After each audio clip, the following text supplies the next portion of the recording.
আমরা দেখতে পেয়েছি বিশ্বনবী জনাবে মুহাম্মদুর রাসূলুল্লাহ সাল্লাল্লাহু আলাইহি ওয়াসাল্লাম হিজরতের রাত, কাফেররা চতুর্দিকে দাঁড়ানো।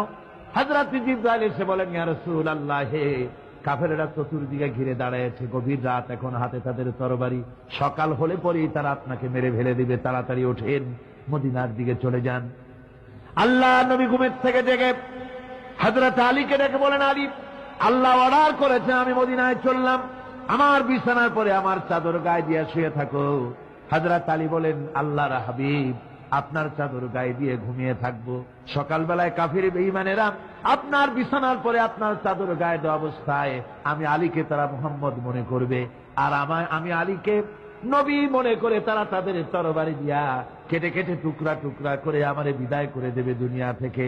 এতটুকুনো পরোয়া করি না, বরং আমার দিলের মধ্যে এটাই তৃপ্তি থাকবে যে আমি আলীর জীবনের বিনিময় আল্লাহর হাবিব দুনিয়ায় বেঁচে আছেন। নবীজি ঘরের থেকে বেরোলেন, চতুর্দিকে কাফেররা দাঁড়ানো। আল্লাহ নবী হাতে এক মুষ্টি বালু হাতে নিয়ে শাহ হাতের বজু পরে তিনবার দম করে বালুগুলো ছেড়ে দিলেন।